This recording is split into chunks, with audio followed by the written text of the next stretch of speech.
यादों के झरोखे पर आज फिर किसी ने दस्तक दी थी। न चाहते हुए भी अमन का मन उस ओर खींचता चला गया। अपनी बेटी का आंसुओं से भीगा हुआ चेहरा उसे बार बार कचोट रहा था। विनय, मुझे माफ कर दो, मैं तुमसे शादी नहीं कर सकती। मैं अपने पापा को धोखा नहीं दे सकती। मैं उनका गुरूर हूँ। उनके इतने वर्षों के भरोसे को मैं तोड़ नहीं सकती। हो सके तो मुझे माफ कर देना। देर रात श्रेया के कमरे की जलती हुई लाइट को देखा अमन के कदम उस ओर बढ़ गए थे। श्रेया की हिचकियों की आवाज बाहर तक आ रही थी। अमन दरवाजे पर कान लगाए खड़ा था। फोन के उधर किसी ने क्या कहा अमन ये तो नहीं सुन पाया, पर श्रेया के शब्द सुनकर उसके पैर कमरे के बाहर ही जम गए। कितना गुस्सा आया था उसे।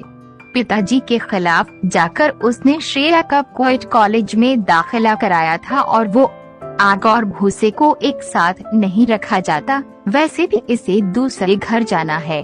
कल कोई ऊंच नीच हो गई तो मुझसे मत कहना। अपने बाबा की बात सुन श्रेया संकोच और शर्म से गर गई थी।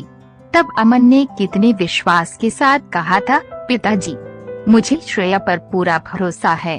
वो मेरा सर कभी झुकने नहीं देगी। श्रेया रोते रोते सो गई। अमन उसे सोता हुआ देख रहा था। उसकी छोटी सी गुड़िया कब इतनी बड़ी हो गई। तकिया आंसुओं से गीला हो गया था। बिस्तर के बगल में रखे लैंप की रोशनी में उसका मासूम चेहरा देख अमन का कलेजा मुंह को आ गया।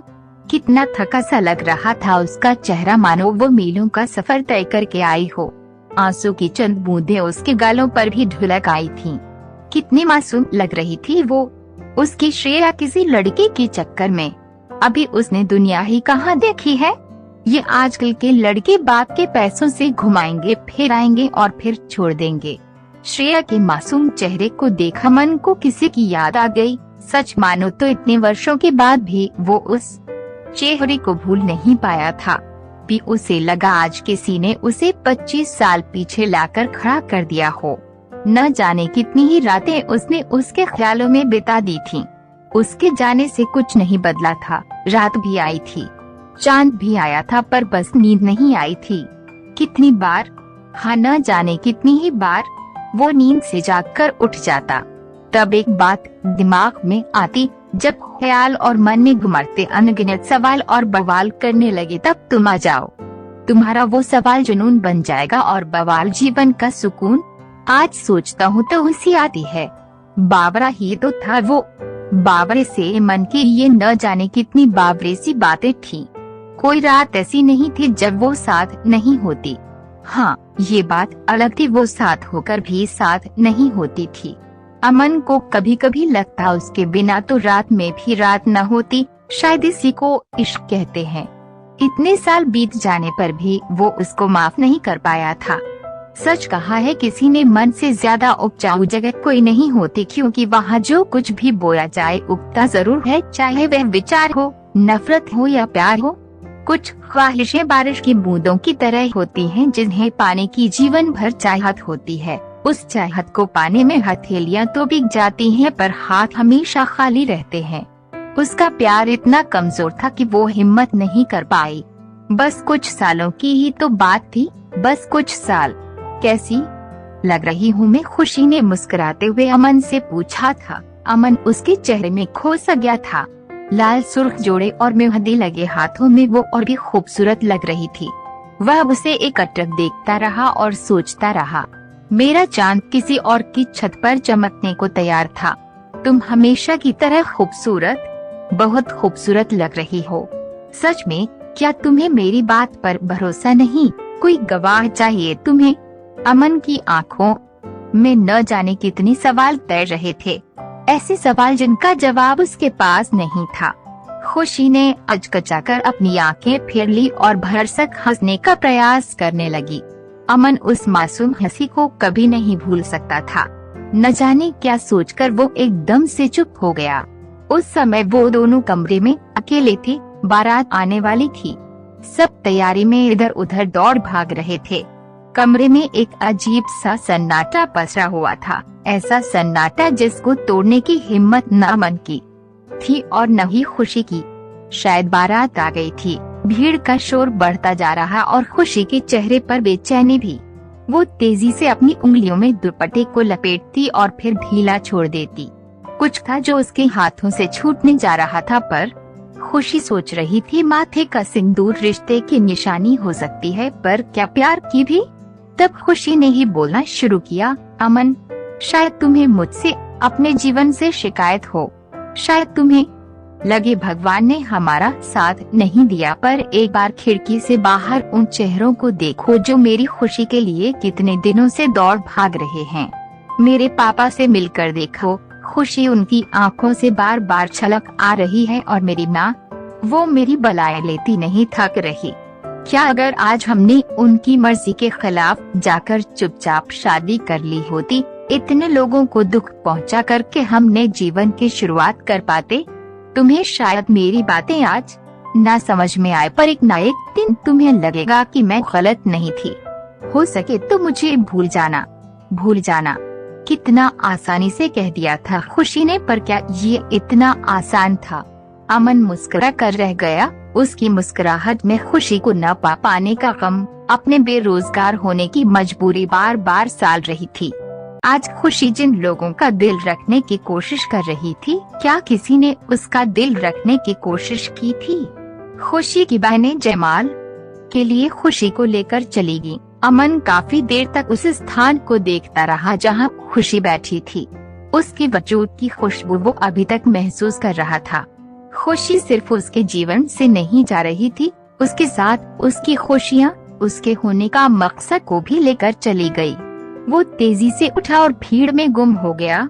अरे अमन, वहाँ क्यों खड़े हो? यहाँ आओ न, फोटो तो खिंचवाओ, खुशी की माँ ने उलझकर कहा, और वो झट से दोस्तों के साथ मंच पर चढ़ गया। न जाने क्यों खुशी का चेहरा उतर गया था।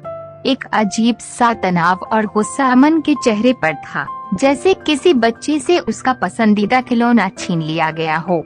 अमन खुशी के पति के पीछे जाकर खड़ा हो गया, जैसे वो खुद को बहला रहा था। जिस जगह पर आज खुशी का पति बैठा है, ये जगह तो उसकी थी। आज उसका मन यादों के भंवर में घूम रहा था। याद है आज भी उसे खुशी से वो पहली मुलाकात, फरवरी की वो गुलाबी ठंड शीतल हवा के झोंके चेहरे से टकराकर एक अजीब सी मदहोशी में डुबो रहे थे। बादलों से झांकता सूरज बार बार आंख मिचौली कर रहा था। तभी सामने से आती एक सुंदर सी लड़की, जिसने पीले रंग के सलवार कमीज पर चांदी की चूड़ियां डाल रखी थीं। हाथ की कलाई में बंधी घड़ी को उसने बेचैनी से देखा। शायद उसे क्लास के लिए आज देर हो गई थी। उसके गोरे चेहरे पर सुतवा नाखून से और भी लाल हो गई थी, उसकी सुंदरता को और भी बढ़ा रही थी। उसके चेहरे पर बिखरी हुई लटें किसी का भी मन को मोह लेने में सक्षम थीं। हर पल उसके कदम अमन की ओर बढ़ते जा रहे थे। उसके हर बढ़ते हुए कदम के साथ अमन का दिल मानो को लांचे मारने लगा।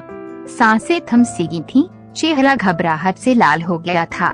शायद ये उम्र का असर था या फिर कुछ और। उसकी निगाहों की कशिश उसे अपनी ओर खींचने को मजबूर करती थी। उसे रोज देखने की आदत न जाने कब मोहब्बत में बदल गई। वो घंटों एक दूसरे के साथ सीढ़ियों पर बैठे रहते थे। उनके मौन के बीच भी कोई था जो बोलता था। एक दूसरे का साथ उन्हें अच्छा लगता था। आज भी उस रास्ते से जब वो गुजरता तो लगता वो उन सीढ़ियों पर मैं बैठा उसका इंतजार कर रहा हूँ, और वो अपनी सहेलियों के बीच घिरी कंघियों से उसके चेहरे को पढ़ने की कोशिश कर रही है। यही तो उसने अपनी शादी का कार्ड पकड़ाया था। न जाने क्यों उसकी बोलती और चमकती आंखों में लाल डोरे उभर आए थे। कुछ खोई खोई सी लग रही थी वो। फूला सा तोप। उस दिन भी तो उसने उसका पसंदीदा रंग पहन रखा था। ये इत्तेफाक था या फिर कुछ और, वो आज तक समझ नहीं पाया। पीले रंग में उसका रंग न जाने क्यों और अधिक तंबाई लगने लगता। हाथों में वही चांदी की चूड़ियाँ, लाल सुर्ख कार्ड को उसने अपनी झुकी पलकों और कपकपाते हाथों के साथ अमन को पकड़ाया। पता नहीं वो भ्रम था या फिर कुछ और। उसके वो पतले गुलाबी होंठ कुछ कहने के लिए फड़फड़ाए थे, पर हिरनी सी चंचल आँखों से में एक अजीब सा सूनापन था। खालीपन तो उसकी आंखों में भी था। आओगे न? इस दो शब्दों ने उसके कानों तक आते आते न जाने कितने मीलों का सफर तय किया था। सच ही तो है, हम सब एक सफर में ही तो हैं। तुम सचमुच चाहती हो? मैं आंसू की 2 बूंदें उस कार्ड पर टप से टपक गईं और वो मेरे बिना कोई जवाब दिए दूर, बहुत दूर चली गई। कितना गुस्सा आया था उस दिन। एक बार, हाँ एक बार भी नहीं सोचा उसने मेरे बारे में। क्या वो मेरा इंतजार नहीं कर सकती थी? कितनी शामें मैंने उसकी उस पसंदीदा जगह पर इंतजार किया था, पर वो नहीं आई। आज एक शाम फिर ढल गई, आज एक दिन फिर बीत गया, पर वो नहीं आई। शायद उसे आना भी नहीं था। खिड़की से झांकता पेड़ मुझसे बार बार पूछता, क्या वो आएगी? पर नहीं। पार्क में पड़ी लकड़ी के वे बेंच, आज भी उस बेंच पर गुलमोहर के फूल गिरते हैं, जिन्हें वो अपने नाजुक हाथों में घुमा घुमा अटखेलियां करती थी। बारिश की बूंदें जब उसके चेहरे को छूकर मिट्टी में लौट जाती, तब वे उसकी सौंधी खुशबू से पागल सी हो जाती। बरगद का वो विशाल वृक्ष, जहाँ वो अमन के साथ घंटों बैठकर भविष्य के सपने बुनती, आज भी उसका इंतजार कर रहा था। अपनी नाजुक कलाइयों से वो उस विशाल वृक्ष को बांधने का निरर्थक प्रयास करती। उसका वो बचपना आज भी अमन को गुदगुदा देता। अचानक से अनजाने में उसके हाथों में न जाने कहां से एक जीर्ण शीर्ण सी स्लिंग आ जाती और वह कल्पना के आकाश में खड़े होकर मन के घोड़े दौड़ाने लगती। उसकी वहाड़ी तिरछी रेखाएं आज भी उसकी कल्पना का हिस्सा बनने को तैयार इंतजार करती है, पर वो नहीं आई।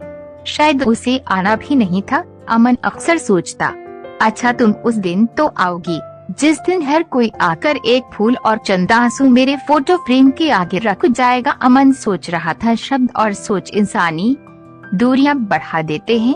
कभी हम समझ नहीं पाते और कभी समझा नहीं पाते। कल वो खुशी को समझ नहीं पाया था और आज वो श्रेया को नहीं समझ पा रहा। उसने तो सिर्फ उतना ही देखा और समझा जितना वो देखना और समझना चाहता था।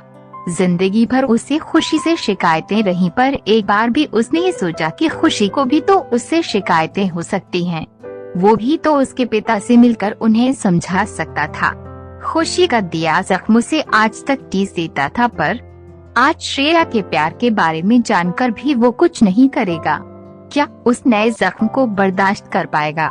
खुशी और श्रेया न जाने क्यों उसे आज एक ही नाव पर सवार लग रही थी, जो दूसरों का दिल रखने के चक्कर में अपना दिल रखना कब का भूल चुके थे। सच कहा था उस दिन खुशी ने, एक दिन मुझे उसकी बातें समझ में आएंगी। अमन की आंखें बोझिल हो रही थीं। वो थक गया था अपने विचारों से लड़ते लड़ते। उसकी पत्नी नींद के आगोश में थी। अमन खिड़की के पास आकर खड़ा हो गया। बाहर तेज बारिश हो रही थी। हवा के झोंके ने अमन के तन को भिगो दिया। पानी की तेज धार में पत्ते धुल गए थे और कहीं न कहीं अमन की गलतफहमियां भी। उसने अपनी भीगी हुई हथेलियों की तरफ देखा। इन हाथों में बेशक खुशी के साथ जीने की लकीरें नहीं थी, पर मेरी श्रेया किसी की नफरत का शिकार